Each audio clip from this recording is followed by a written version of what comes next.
it's a special one. You know, all this while we've always been doing either formulas or doing something that's not on the programming side.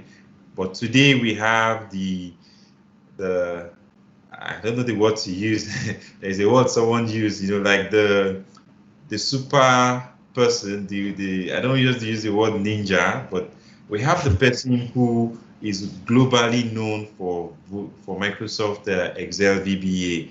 I've been on his blog. I came across one of his sessions and I got hooked, and I've been reading a lot from his blog. I get emails of new content, and I've seen my own VBA skills improve. You know, things that I never really took some thoughts about, and then I see how he explain things, and I'm like, oh, if my students who I teach VBA come across these, they are going to be like, Michael, you have not been doing us a good service. So I'm like, okay, you know what, let's try and reach out to him. And he's been so generous to accept our invitation. And today we are honored to have Paul Kelly. Many of you know him. Some of you do not know him. He's the owner of Excel Macro Mastery. In fact, I'm going to put the blog on the chat box. I want you to register so that you can start enjoying some of the goodness that I've been benefiting for some months now. So he freely shares his knowledge. That's one thing I found about him. He's going to give you a lot of goodness ahead before even demanding you to join any courses or training he has. So you can always take advantage of what he has created for you to benefit from. I don't want to take too much time because the session is loaded. So I'm going to hand over the reins to him. He's got an amazing topic he wants to present to us on. And because of the nature of what he's going to do, I would like us that our questions, as it's going on, if you have questions, drop them in the chat box or note your questions. At the end, he's going to take care of all our questions at the end. So, Paul, thank you very much. And over to you. I'm going to stop sharing my screen. Sure. Okay, thanks very much, Michael. I'm looking forward to this session today. I think it'll be very interesting. Let me just share my screen now. So my screen should be okay there. Yes, it is. Yeah, let's just drag this off my screen. Okay, so today what I'm going to present is advanced filters for VBA. So advanced filters are something I kind of discovered when I was doing VBA for a while, and I was just running speed tests, and I did a bit of work with advanced filter, and I found like they have a lot of benefits, which we'll see as I go through the presentation. So we'll start off just having a look at a small bit of code, and what this code will do is it will copy the data here. So it reads through the data and it will try and find any peach or any orange. So let me just check my code here. Now, this is the code that you can see. So yeah, so it's actually going to find a pear and an orange. So don't worry about this code too much. I just shown it as an illustration of when we look at advanced filter, you'll see how much simpler the code becomes. So when we want to get the data here, what we typically do is we get the range using current region. Then we have to remove any existing output. Then we have to read through all the data, and we use an if statement here to check for each line in the row. And then if we're happy with it, we write it out. So if we run this code, and we'll just move this across here, you can see that it did the job that we're expecting. Now, the problem that we have with this code that I've just written here is that we're using ranges. So let me bring up this here. So when we use ranges, what happens is there's like a penalty. So every time VBA reads from a range or writes to a range, so if we're writing data to a cell, reading data from a cell, so that's slow. And if we're doing that a lot, like in the code that I've just written, that can tend to get very slow, especially if we have a lot of records. So as the number of records we have grow, it can get slow. And what happens as well is if we add for loops and stuff to our code, then we can be running the same code multiple times, and this can even make things slower. So what you're always doing in VBA, no matter what you're using, is you always want to do stuff in memory. So in simple terms, what we want to do is we want to put the data in an array. So in this second example here, what we do is we put the data in an array.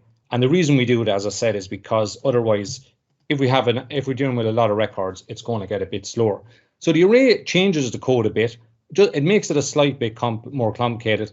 But the problem with arrays is that when we want to deal with rows, when we want to deal with individual columns, the code gets kind of very difficult.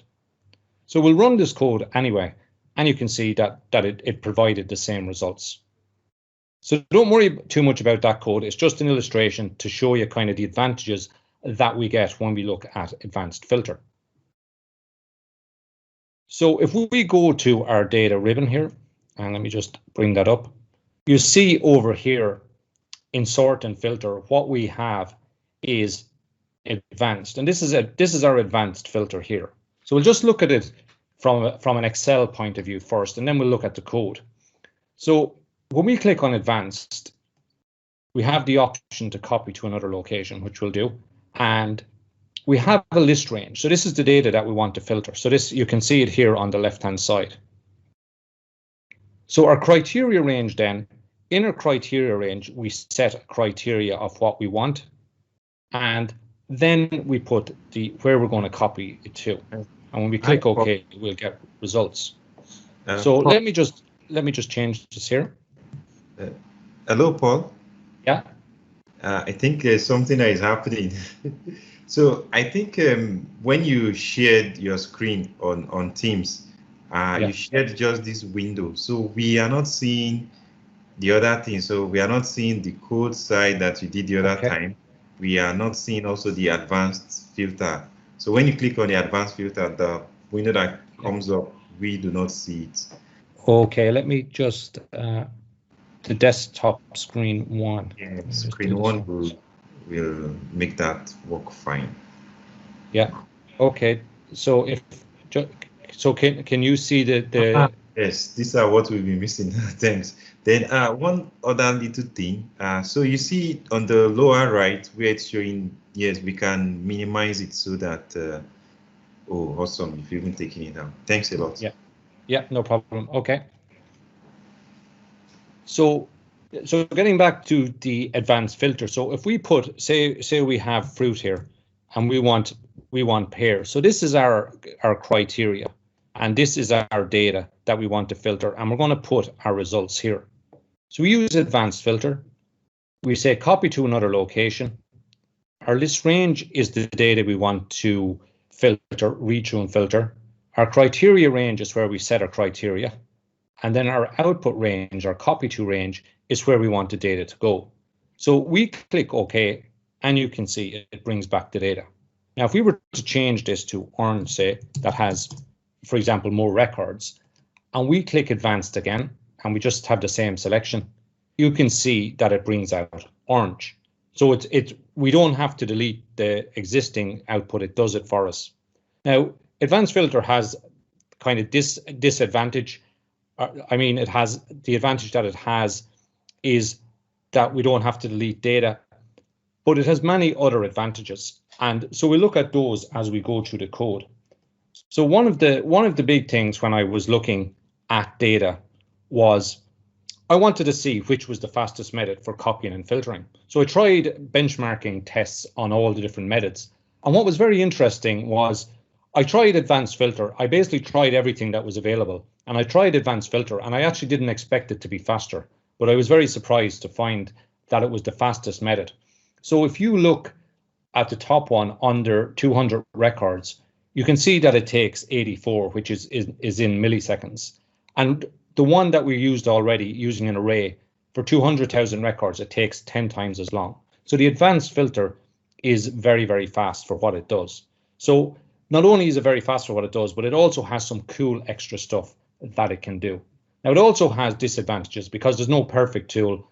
So we'll be looking at those as well. So if we want to take advantage in VBA of the advanced filter, all we have to do is write some very simple code. And let me bring up the properties window.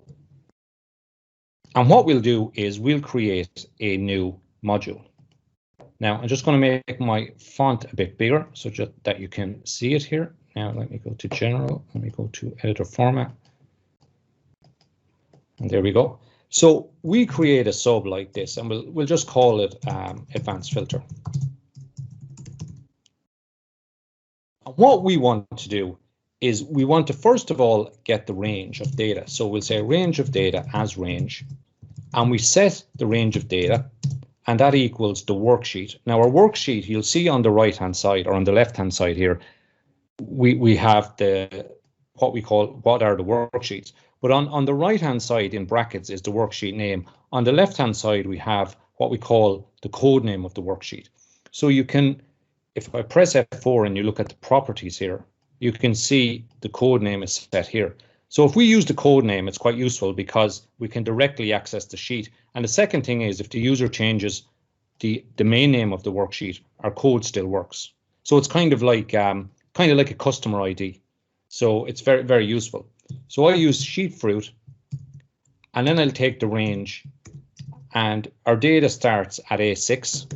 So if we look at A6, you can see fruit starts there, and we do A6, and then what we do is current region.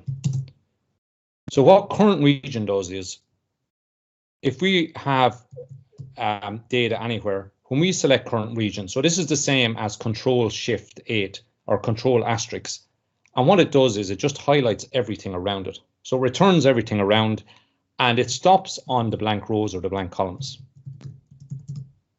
The current region is very useful if we know the data is going to change, because if we're reading data, obviously every time it's not going to be the same number of records. So by using current region, it makes our code very flexible and allows us to get the data back, even if there's more records or less records than when we write the code. Now, once we have the data, all we've got to do then is call the advanced method. So the advanced filter. And there's two options. We're going to use filter copy. You can also filter in place. So we need two ranges. We need the criteria range, and we need the copy to range. So what we'll do is we'll declare these, and we'll set them. So I like to write the code like this. You're kind of, with the range data advanced filter, we're kind of starting at the end. So by filling in the parameters, we know now that we need to get the criteria range, and we need to get the range copy range. So sometimes it's quite useful if you want to kind of think about what you're doing. So we declare these both as ranges, and then we're going to use kind of similar code that we used up here.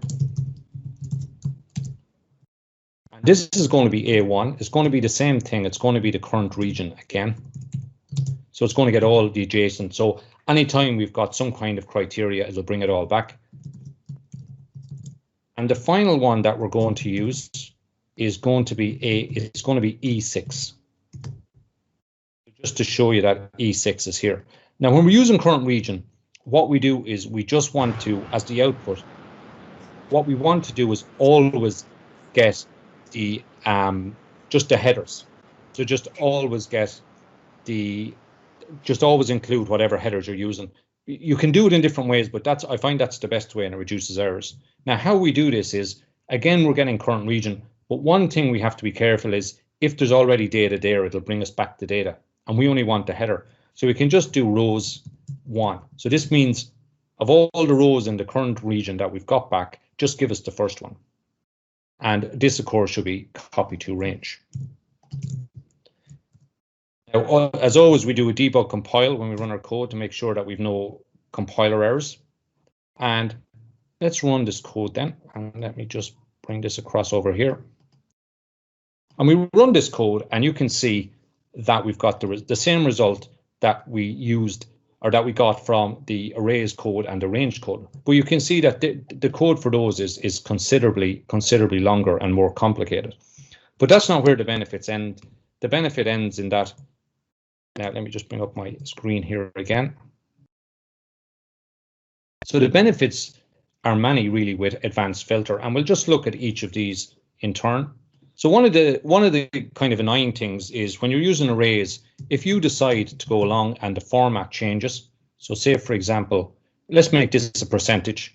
If we run that with the arrays code, we have to write the number format for each column. But with the advanced filter, it automatically formats for us. So I think that's one thing that's really, really useful. Now let me just put this back to what it was.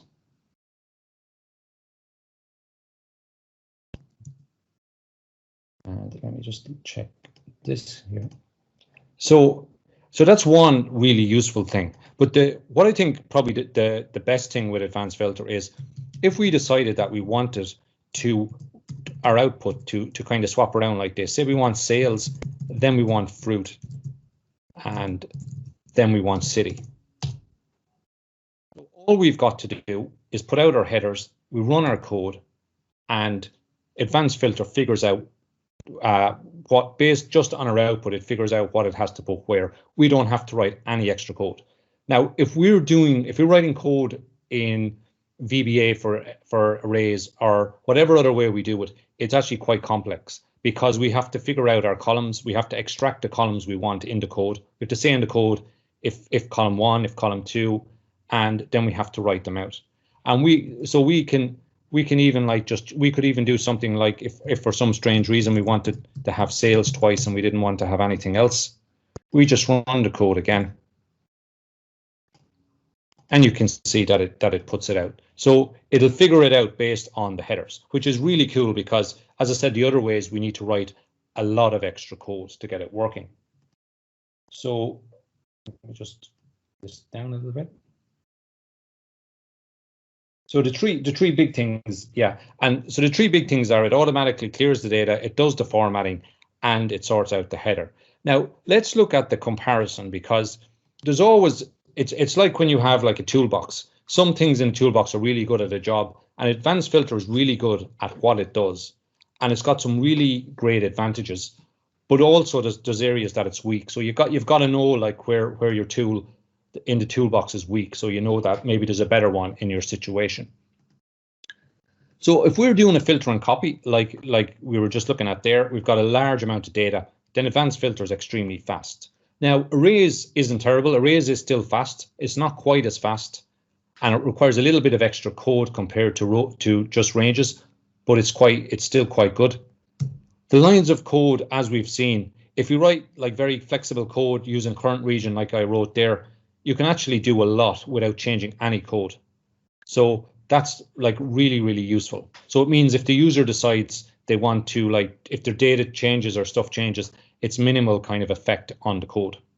Now, with arrays, we require a lot of code. And as I said, if we decided instead of just writing out all the row, we just want certain columns, then that makes the code a lot more complicated. Now, formatting the output, no code required in advanced filter, requires extra code in arrays. Clear existing data, no code required. For arrays, requires extra code. It's not the end of the world. It's quite easy to clear the data, but it's just a kind of a slight advantage, I guess.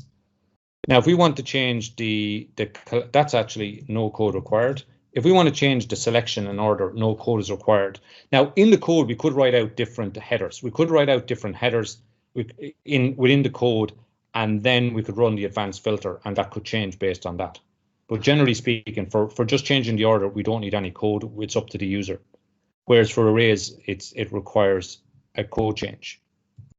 Now, can the user set the filters? So we can set it up on the worksheet so that when the code runs with a button, or as we'll see shortly in an event, the user just clicks on the button, they set their filters, and the code just always runs. The problem with the other method is that filter is an if statement. So if we look in here, for example, let me go in and just see it here. So we've got a filter here, and if the user wants to change it, then they have to basically ask the person who wrote the code to change it. And it can get quite complicated because if we want to say if pear and orange, but not this and that, the code can be a bit messy and you have to kind of test it a bit. But with advanced filter, as we're going to see, the user can do all the filters on the sheet, and they don't need a code change every time they want to do something different. So it's very flexible. So these are all in green because these are the advantages where the advanced filter is stronger. And now these ones are in green because these are the categories where the arrays are stronger. So it's always good to know the weaknesses and the strengths.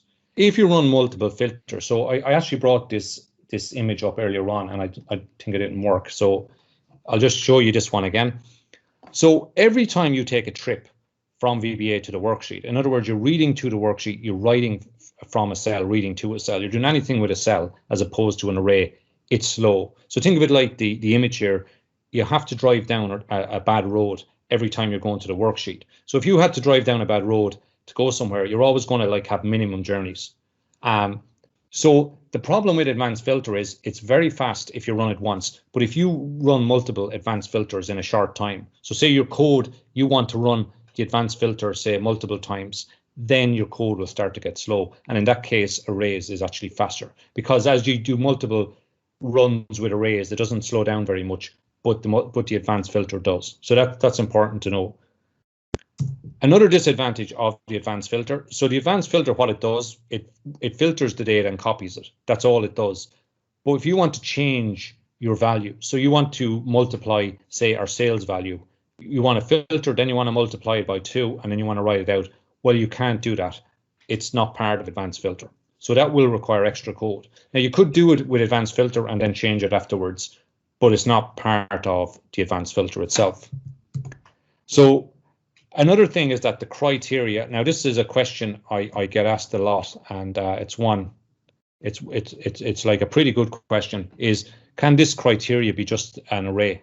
And it would be very useful, but actually the criteria can't be an array. It has to be on a worksheet somewhere. So that can be tricky because maybe the worksheet you're working on, you might have to like write out your criteria to a like hidden sheet, or you might have to just generate it or something like that. Now it's not a huge problem, but it's just one of those little things. Now, one thing I haven't mentioned, but it's a kind of an advantage of the advanced filter is if you run the advanced filter through the code, you can have these 3 ranges on any worksheet. So this could be on a worksheet in one workbook, this could be on a worksheet in another workbook, and this could be on a worksheet in another workbook. Now, if you run advanced filter through Excel, it doesn't actually have that benefit, but if you run it through the code, it does. So it's another kind of powerful feature of advanced filter. So that kind of gives you an advantage. Even though you have to put the criteria somewhere, you can put it on a hidden workbook or something like that. So let's go back to our comparison and append. Another good question that I get, you can't append with advanced filter. So it just, you could like kind of mess around and get it to append, but you still need extra code to kind of hammer it in place. So it's not really possible. With arrays, you can do it. It requires extra code in arrays, but if you've written the arrays code already, the extra code to append isn't that much more complicated. So the arrays would win in this category. So that's the comparison between them. So now that we've done that, let's have a look at some cool, really cool filters that we can do with advanced filter. So we've got our worksheet fruit here that we were looking at already. And what we can do with this, and this will make it easier to demonstrate this as well, is we can set up a,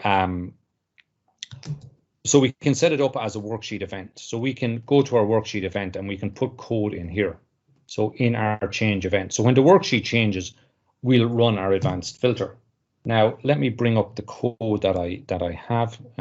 If I import the file. So that's this one here.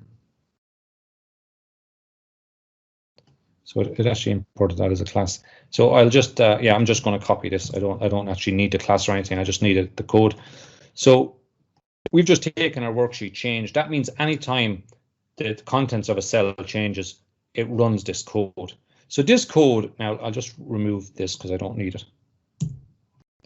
Now this code is basically what we had before, but I've made it a little flexible. So when we get into target as the range, I'm basically like converting it to a current sheet, and I'm using target range as the sheet name. So this means if I copy the code somewhere else, it will work with very little change. And the same thing, we're just getting the criteria here. Now the one difference I have here is that I'm doing a copy to, I'm clearing the content. So normally, if there's no criteria here, it will just return everything. But in our case, we might not want to return anything if there's no criteria. We might just want it. If there's no criteria, we might say, okay, we don't want anything returned. So it depends what you want. Now, if you want everything returned, you can just remove this, and it's just the same as basically the last one that we looked at. So how the work change works then is, or the worksheet event, if I change this, for example, now hold on, let me just change these first of all. So you see, I pasted this in, and the code ran. So the code ran on orange. So what it did was it filtered based on orange. Now, if I say, okay, I want orange and I want Paris, you can see that it filtered again on orange and Paris. So very useful for this demonstration, but also very useful if you give it to a user. So you don't have to have a button. They can just like make changes and the changes will occur. So we could say something like, let me just do an end here. Sorry. We could just say something like greater than and say 500, and you can see that it returns. So it's very useful to do this. So now that we've kind of created a kind of nice way to demonstrate the filter, we'll look at the different filtering we can do, and the filtering is very powerful. So if I type in PEA just like this, what that actually means is contains. So if anything in the fruit column contains PEA, returns. Now, if you wanted just to return P, what you would do is this: you do equals, and like this, and then you hit return. Excuse me, and that will return everything that just has PEA. Now, let me put in, I just want to put in sweet pea here. I just want to show you for certain things that it'll come up. So it doesn't come up here because it didn't start with that. But in a later example, we'll see that it does come up. So this is how we say equals to P. Now, if we wanted everything that doesn't have P in it, so basically the inverse, all the opposite records. So everything that doesn't start with PEA, we just do the does not equal to sign. And then this brings us up everything that does not match that criteria. So these two are key, does not equals and equals. So equals is basically, or does not equals will basically bring you back to the opposite of equals. Now, before we go kind of further into this, let's go back to just looking at the P. So we want everything that has PEA in it. So when we go across like by row is our and. So we're saying we want a fruit P and we want one that's from Paris. So we want all the records where the fruit is P and the city is Paris. And you can see that it brings us back that. Now, we can do greater than, say, 500, and it brings us back that as well. So this is and, so it's P and Paris and. Now, if we wanted to say, okay, I want everything back from that's P, and I want it to be from, say, New York. Yeah, there's two New Yorks there, so we'll do New York. And I want it to be greater than 700. We'll say, yeah, 700. You can see. So in other words, this and this and this, or this and this. So every row within the row, the columns within the row are and each row itself is or. So hopefully that makes sense. So going back into what we were looking at with the individual record. So we said, say for example, we said equals to, so equals P. So this means it starts with P. Now, if we wanted something that contains P, which we saw already, but just if we're doing it in this format, we put in an asterisk and an asterisk. And what that means is, the asterisk means any number of characters. So in this case, it's any number of characters before, then PEA, and any number of characters. And any number of characters can be 0. So this will return anything that has PEA. Now, if we take out the one before, it will only return the ones that start with PEA. Now, we know the default is it not using that, but it's good to kind of know how it works. So this only returns the one starting with PEA. Now, if we put the asterisk before PEA, so we go like this, it brings us back any that have 0 or more characters and then end in PEA. So P itself ends in P, which is why it's returned, because the asterisk means 0 or more characters. So this gives us a lot of flexibility. And as I said, at any time, if you want the opposite, you can just do does not equals 2, and it'll do the opposite and bring us back the opposite criteria. Now, one useful thing as well is that if we wanted, say we wanted everything starts with PEA, and then we don't care what the next letter is. So the question mark means any character, but it has to be one exact character. So we could say, for example, peach. If we put H here, it's basically saying PEA, any character, and then H, and that brings us back peach. So if I change this peach, let me just get rid of that capital A. If I change the C here, and just imagine there was a fruit that had a letter, let's say it's S, just say there was a fruit that has a letter like this. You see that it comes back, that it's returned, because it doesn't care what the character is. And even if we put a number in here, a number 8, it'll return it in the output, because it's one character. So we can say things like, if we wanted to say all the 4-letter fruit that starts with P, we could do like this. And you can see that it returns the 4 letters. So these are quite very, very useful. They give us like a lot of advantages when it comes to selecting. And it means as well, like when we give this to the user can do a huge amount within the worksheet. Whereas if it's in the code and the code isn't flexible in terms of running a filter, so the code for arrays. So if the user comes along, we have to make the changes in the code. And if the user wants to do a lot of different stuff like this, then it's messy and we might have to kind of build our own filter. Whereas with advanced filter, it's doing all this for us. And there's even some more powerful ones that we'll look at just a little bit later.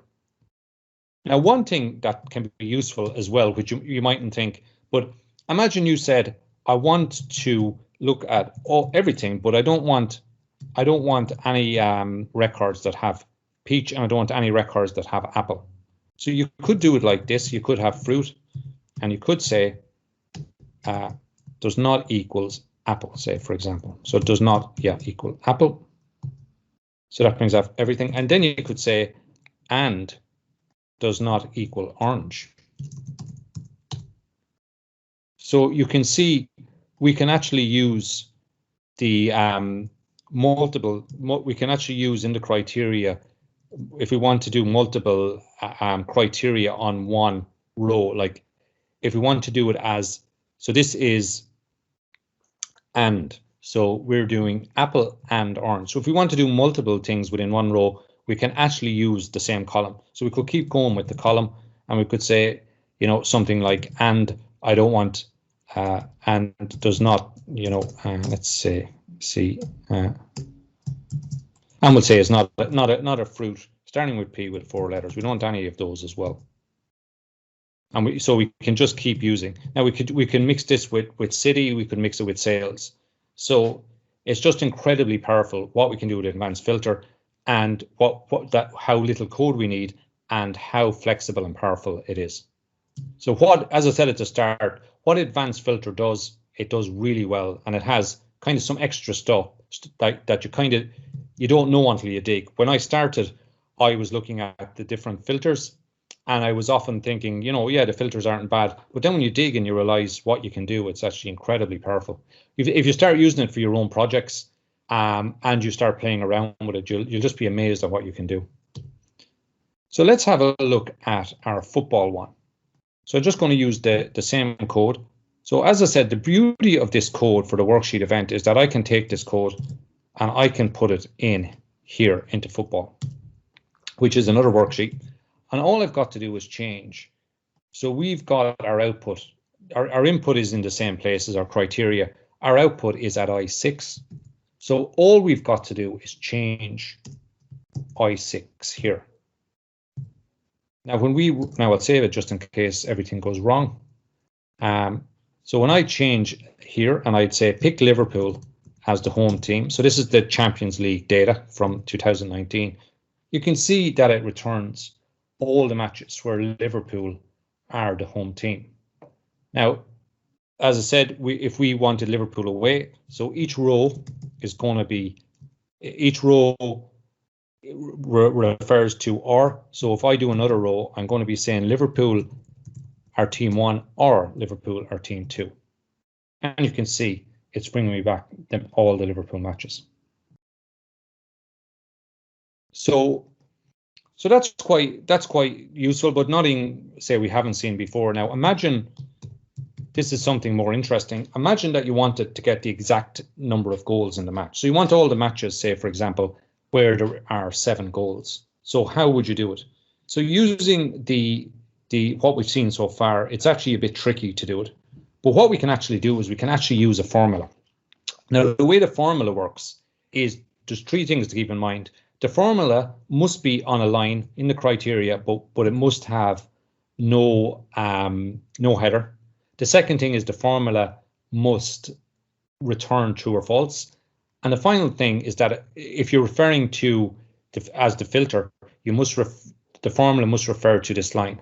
Now, the formula can refer to other lines, but it's only if you really specifically had a need to do that. But generally, it just refers to the first line. An advanced filter will figure out how to apply it. So let's see what exactly I mean. So if we say the sum of these, so the sum of these 2 numbers, imagine they equal to 7. Well, that's what we want. So we hit enter, and you can see over here that it returned all the matches where there's 7 goals. So this is really powerful feature. It means that we can use formulas as long as they end in true or false. Gives us a huge amount of power to what we can bring back. Now, one thing to keep in mind, imagine we want to get the matches with 6 as well.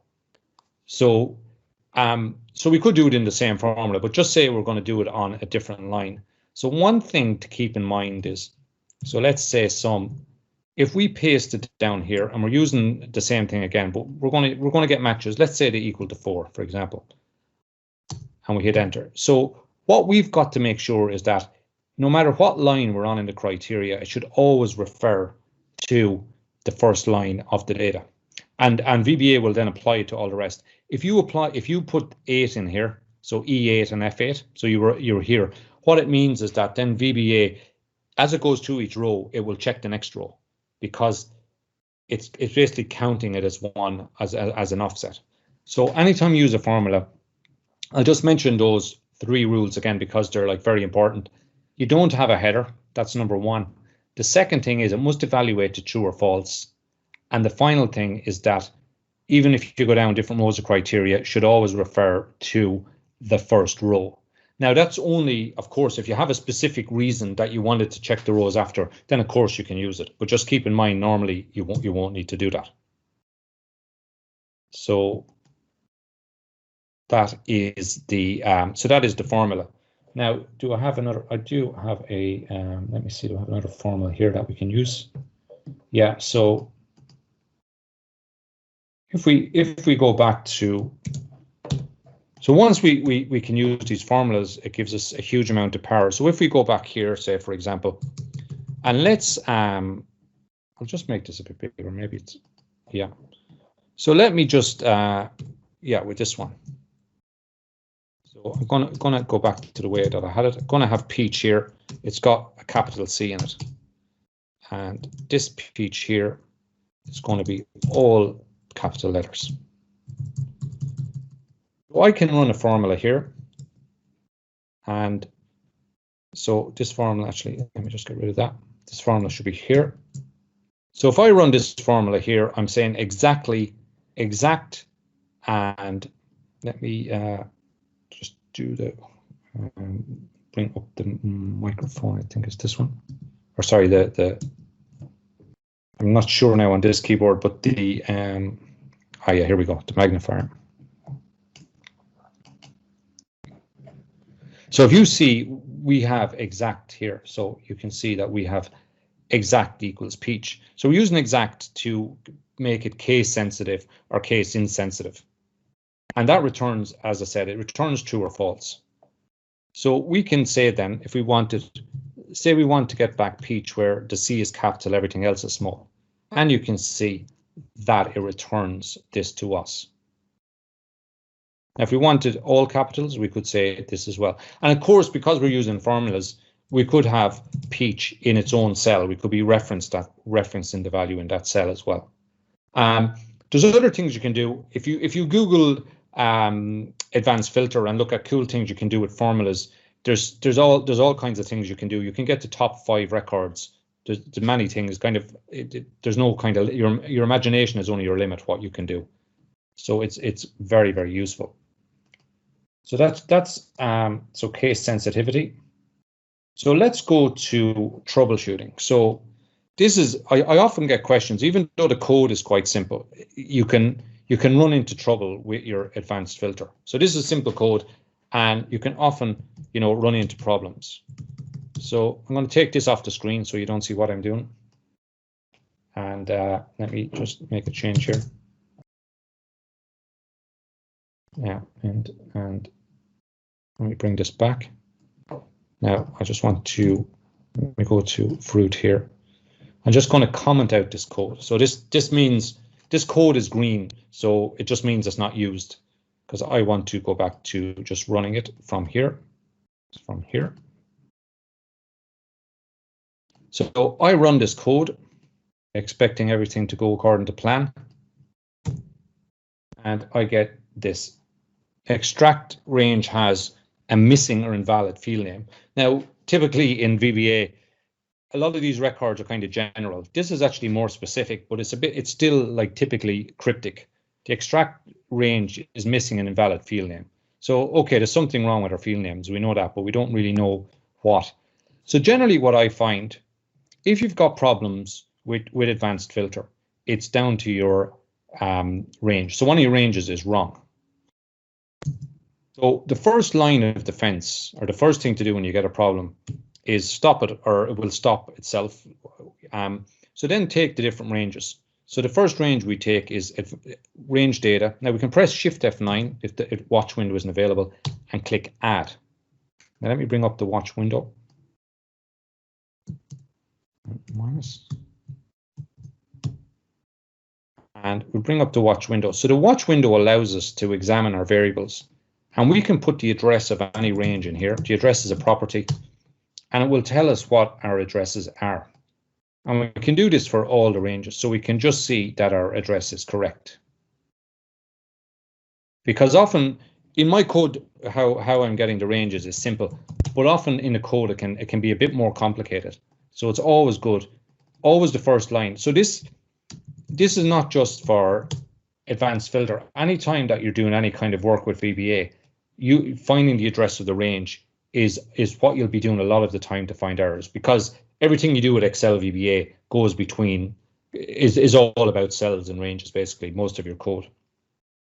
So we look here and we see basically our ranges look okay. So that's the first line of defense. Check that your ranges are okay. Now often that will solve the problem, and it's generally the output range isn't the same. So we haven't found the problem yet, but generally the problem is the output range. Now, what can happen is if these are a bit different, so we've spelt them wrong or something, we can run into trouble. Now, what's actually happened here is that there's a space in fruit, and this is like very kind of hidden error. Like it's not obvious what the problem is. So if you see a problem like this, what I would do to fix it normally is I would just start with like this, and I go through each one, and then I run the code, and that runs okay. I copy in city and sales, and then I run it, and it's running fine now because we've removed the space. So typically, if you get a problem here, number one, make sure that your ranges are what they should be. That's the number one thing. The second thing to do is to check your output. But what I normally do is the easiest thing to do, because you don't know if there's a character or something. The easiest thing is just copy from here, and make sure that it matches here. And the same, if there's a problem with your criteria, it's the same. So those are the kind of the key things. So, I mean, anytime, even when I'm running an advanced filter, sometimes you get an error, you know, and sometimes you think it's not obvious, but 99% of the problems are to do with the ranges or to do with the output header. So if you keep that in mind, it will kind of solve a lot of the problems that you have. So yeah, so that's everything I wanted to cover today. I know on advanced filter there's a lot of stuff to it, and I covered a lot today. It's kind of probably a crash course in it, but I think it's very good to kind of see it all, see how it works, and you can look back at the replay again if you want to kind of see some of the stuff again as you probably do. So yeah, Michael, I can hand it over to you now if you want. Okay, so thanks a lot. I got a lot of new things too. So, but before I talk about what I got, if you have questions, there's already one question. Though it's not on the topic, it's not on advanced filter, but it's on VBA, and the person wants you to. So Afis is asking that. So he says, "Well done." That, but his own question is on how do you count cells with specific conditional formatting color on pivot table? Yeah, is there, sorry, let me just check the, let me just bring up Teams so I can see that, yeah. Or Afiz, if you also want to unmute so that maybe you can ask your question, you know, directly, maybe that might give us more clarity too. Yeah, so sorry, yeah, I'll just bring up the chat here now on my other screen and I'll just see. Okay, that's yeah.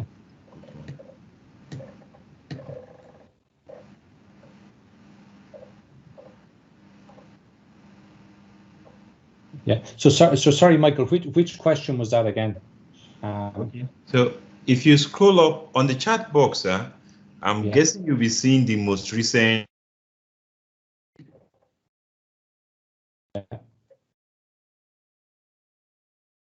Yeah. Let me just go down.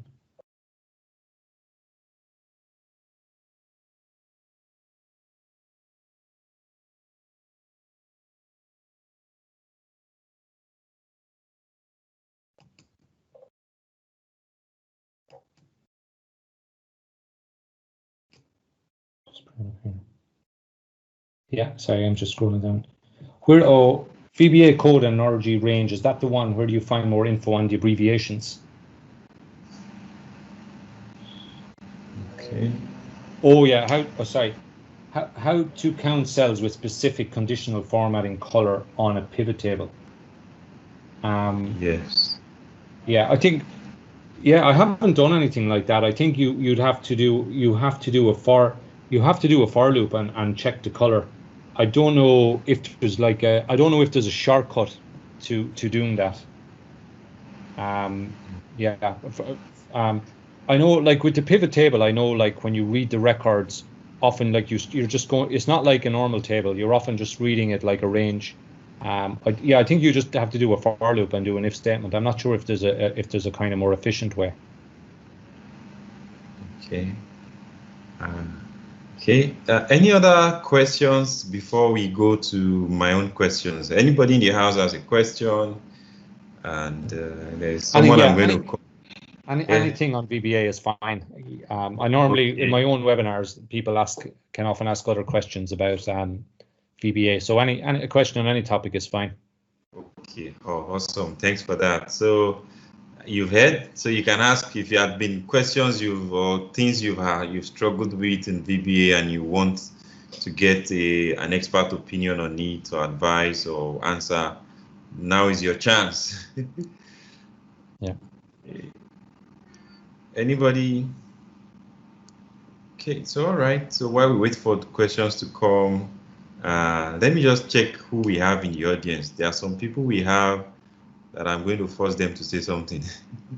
So I'm just going to look at the Victor, I can see you are in the house. Okay, awesome. I don't know if you can speak where you are. Are there things you want to say? Who else can I call out?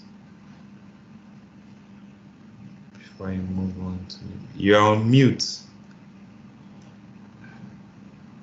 Okay, all right. So maybe later you'll unmute and speak. All right, so I move on to some 3 questions. There's one question that came up from what you presented. I really love it. The part of where you are showing how we could enter. I've not seen it before. This is my first time of seeing it. With the advanced filter, we entering a formula, but immediately after, and the column shouldn't have a header. There shouldn't be anything in the header side. And I'm going to go try it out because it looks like magic. It looks like, is this the same advanced filter? So I think that's a very good one for me. And thanks for that. I want to ask, maybe there will be other ones. Are there other kind of uncommon tricks with this advanced filter, that maybe, you want to tell us about? Because that one is so awesome. I've not seen it before. It's my first time. Yeah, no, that's pretty much that. It's kind of funny with that one. It's kind of well hidden, It's I read a good bit before on advanced filter, and in a lot of places they didn't cover it. And when I saw it, I came across it somewhere. I was amazed that you could use it because it's so powerful. It opens the door to so much that you can do with formulas. It's incredible. But yeah, I don't think there's anything. I mean, I covered pretty much. I think kind of a whirlwind tour of advanced filter. What I think with advanced filter is, what's really beautiful about it is it's like a tool in a toolbox. It does kind of a small job, but it does it really well. Whereas a lot of other things, like say you're dealing with arrays, there's like so many different things you can do with it, and sometimes it's overwhelming. But the advanced filter very much does one thing and does it very well. And the formulas is kind of the hidden part. Also, okay, so the question, I have 3 questions, so maybe that one is, I won't count that as one of the 3.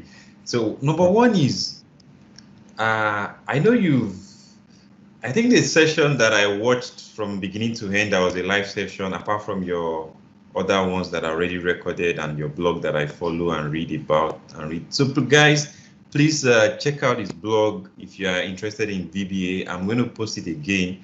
It has helped me a lot, so I'm sure it will help you. So my question is, between the VBA we do in the traditional Excel, right, and the Office scripts, because the other session I was in was where you were demoing, comparing some things being done on the normal VBA within the Excel and using the Office script. And I'm sure maybe, not so many people, I'm sure a lot of people here were not in that session.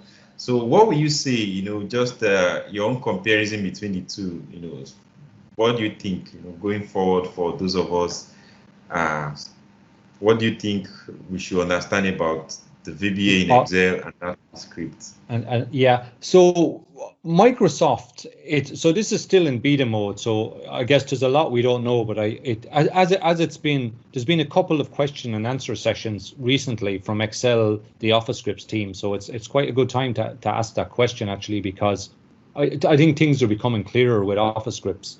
So initially it looked like Office scripts would be kind of like a replacement for VBA, but now it seems it's more kind of like the same way like Power Query does some of the stuff VBA does, but it's not in no way a replacement. And Office scripts, the issue Office scripts was addressing is that you can use, if you write an Office script, you can use it on any platform. So you can use it on the Apple Mac, you can use it on the desktop, but you can also use it in browsers, in mobile, and so on. Whereas VBA only works on the desktop, and even the Mac version, the code is a bit different. But the idea with Office scripts is that it would run everywhere. Now the kind of the difference with VBA is that Office scripts is going to kind of run with Power Automate.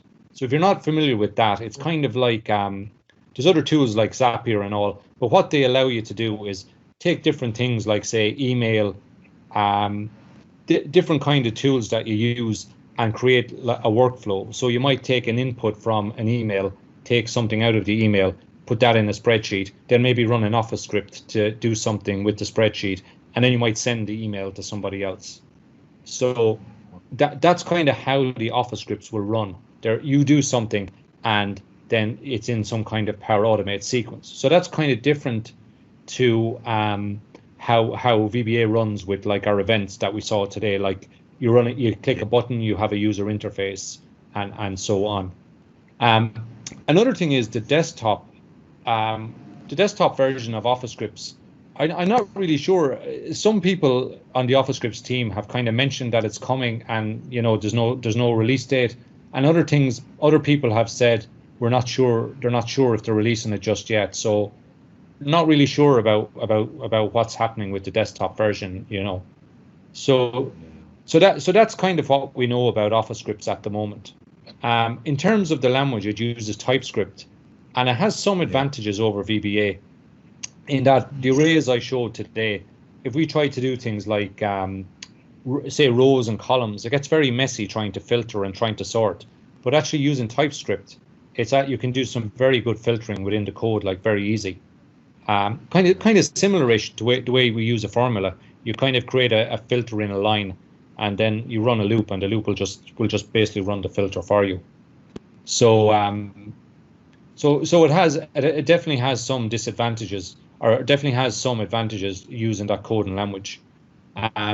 They also have a screen recorder with it. So the screen recorder, it seems a bit more kind of intuitive than the screen recorder in VBA, which kind of just gave you code, which is really bad code, and you have to figure out how to write it. And another big thing with TypeScript over VBA is that when you get an error, it actually gives you a really good error message. So it'll actually kind of explain what the problem is. So actually the language itself is quite useful. So in conclusion, yeah, it seems like it's going to be for online at the moment, and in browsers. That's the kind of big advantage of it. We don't know if it's going to come onto a desktop and kind of compete with VBA. So at the moment, I mean, VBA is still very much it's still very much around, and of course there's so much existing VBA code that it's not going to disappear anytime soon. So so I'm interested at the moment. There hasn't been really a major update since July with OfficeScript, so hoping there'll be something new coming soon anyway. Great. Okay, so the questions people in the house have always wanted to get answers from experts about, and we have come to that section. So Paul, I want to hear about your journey. You have over 20 years experience in this space, but how did you get into this entire space, and why the choice of focusing on VBA? We want to hear your journey, your personal story. Sure. So originally in the 90s, I did my degree in software engineering, and it was kind of funny. In Ireland at the time, there wasn't like a lot of jobs in anything. Ireland was like quite a poor country at the time, and when I finished my degree, the kind of Windows 95 had come out. So before that, most people didn't know what programming was. Seems strange now. People they don't understand it, but they know what it is. But back then, nobody had smartphones, so nobody knew what programming was. And just after Windows 95, it kind of really started to take off. And suddenly, there was an explosion of jobs. So I spent 10 years. I worked in different industries, but I worked a lot in finance, and I did C++, SQL Server, that kind of thing. I always did a bit of Visual Basic, and always used Excel. I always loved using Excel and databases and looking at data. So that was kind of part of the reason that I was very interested in VBA. But a few years later, after that, I was working on a project in C#, and the project then changed to VBA. So I had done some work kind of in my spare time on VBA, and in that task, I was kind of doing VBA professionally. So I was doing a lot, really pushing it to the limits, And what I found was there's an awful lot of resources online for VBA, but a lot of them were very, very shallow. They didn't really give the kind of good information that you want if you're writing the code for the real world. So a lot of them will explain like a for loop, or they'll explain like an array, very basic. But you're thinking, but I want to do this and I want to do this. How do I do it? Or should I use a collection, or should I use a dictionary, or should I use the for each loop, or should I use this loop? And so I found that frustrating. And what happened was, maybe a year into working with VBA, I discovered things like, instead of reading direct ranges, you should actually put it in an array, and it'll make things exponentially faster. And I thought, this this is like so important in VBA, and yet it's like a real secret. So I wanted to have a website that, you know, had the kind of the good stuff. So if you want to learn about VBA, you want to write it in the real world, these articles will actually say this is what you do. So when I write an article, say on arrays, I start by explaining, which often isn't explained, but why do you need an array? So often that people don't grasp that, especially if they're new to programming. So I try and explain in very, very simple terms, this is why you need an array. And I also like to say why you need it, when should you use it? Because you don't use it all the time. And what's the advantages, what's the disadvantages? And what if I want to sort, how would I do it? And what if I want to use it in this case? So the website, obviously helpful for people, but also for me, it's very helpful. When I want to go back and check something, I can go back, have the code there and copy it.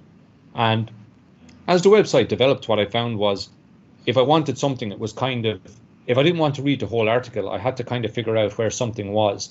So then I suddenly had the idea, just put a quick guide at the top. So if you read the article, say on the array or the dictionary today, and so you get all the information, but you come back in a month and all you want to know is, okay, how do I read through a dictionary, or how do I read through an array? Then you can just go back and just look in the quick guide, and it'll give you just the syntax, and you can go. So that's really my journey to VBA.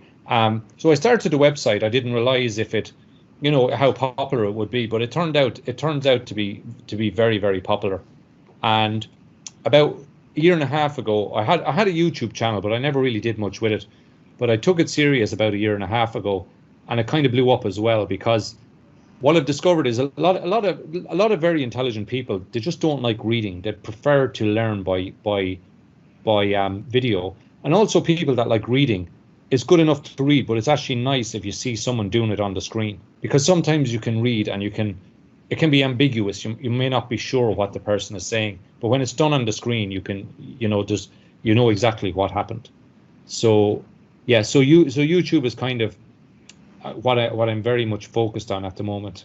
Yeah, it's quite interesting, and you can be quite creative, and you know, you can do interesting videos like five really cool tips that are useful. Or one of my videos that kind of blew up was how to make your code run 1,000 times faster, and that was like a list of all these things I kind of learned the hard way, that I wish someone could have showed me when I started.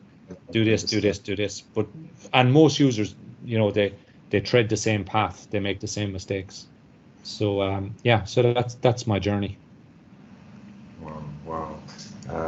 For everybody in the house, you can see again, I've posted the link, but then again, you can see, you can go on the website, you can sign up. I think when you sign up, you get that article on the 5 things to, because I got it, I think that's the article you first send out when you sign up, how to make your program, your VBA run faster.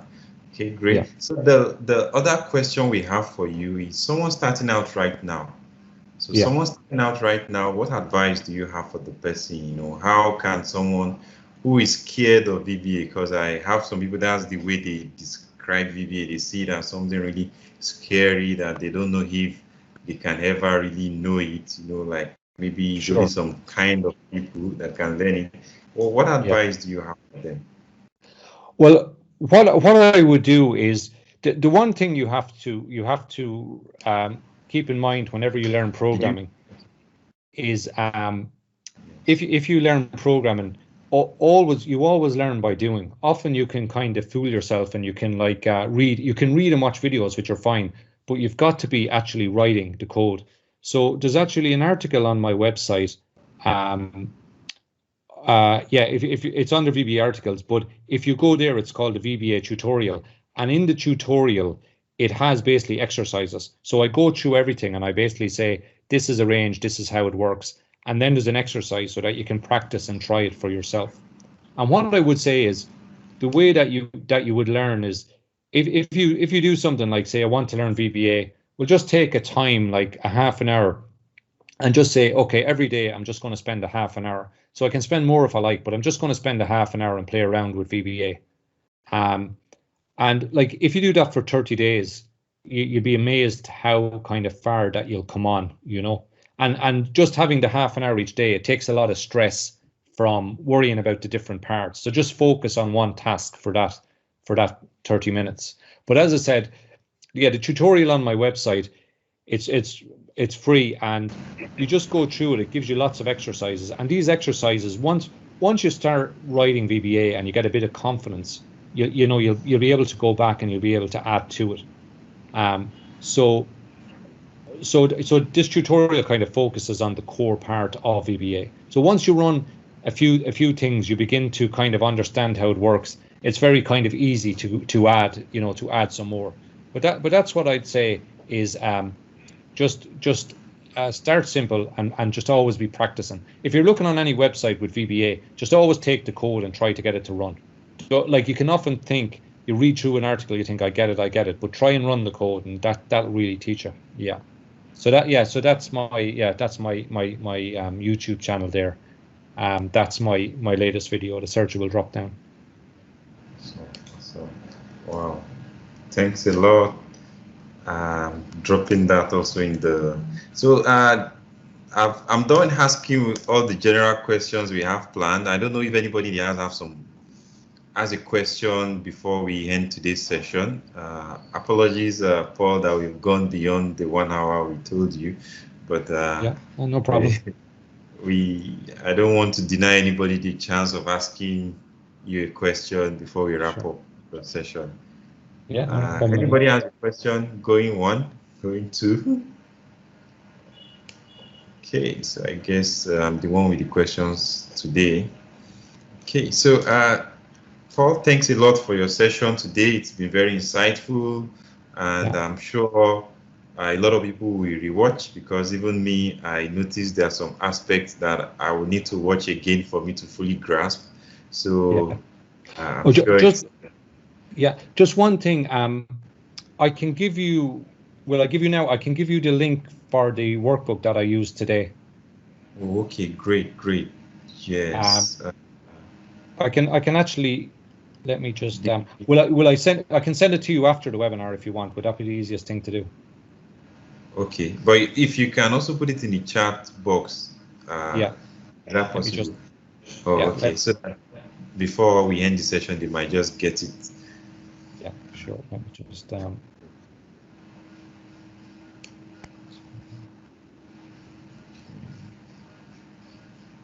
Some people have been unusually quiet. Victor, this is your area. This is your domain of VBA. Anything you want to say before the session ends? Who else do I know who is into VBA? Well, I guess I was.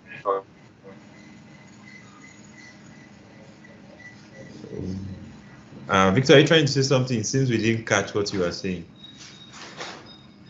Okay, well, my network may be a little funny. I was. Okay. Now it's clear. I guess I could be. Okay, now it's. Yes, I'm static now. I'm not. I will have to watch the session again. Of course, I could only listen in, but I couldn't see the screen. But I just have to appreciate Paul. His site is really helpful. In fact, I think, at least I like that he referenced the array article. That's probably the best article I've read on arrays, at least on his site. It's very detailed and with a lot of example and sample codes. Thank you for the great work you've done, Paul. You have a lot of disciples that you don't know about. Oh, thanks very much. Yeah, appreciate it. Yeah, thanks very much. Yeah, the array is actually, it's one of my most visited articles still. It was kind of one of my first articles, and it was popular. It's still, like, to this day, gets a lot of. I think it gets about 20 to 30,000 visitors a month still. It's like very popular. Wow. Okay, so thanks. I don't know if you've been able to send the. Were you able to? Okay. I just posted a link in the chat there. It's just you should see it's just a Dropbox link. Okay. Once I see that, I will just end the session. So that means people have been able to get it. Okay. So thanks again. Thanks a lot, and to everybody in the house, thanks for joining. Thanks for staying to the end. And as we normally do, we'll push out the recording by tomorrow. I'll try that it should be out, and you can watch again. I'll also try to watch it a second time. So thanks a lot, Paul, and it's a pleasure having you, and have a nice week ahead, and thanks a lot. Oh, you're very welcome, Michael. Thanks for the opportunity. Really enjoyed it. The pleasure is ours. Yeah. So, bye. Okay. And thanks, everybody. You, bye.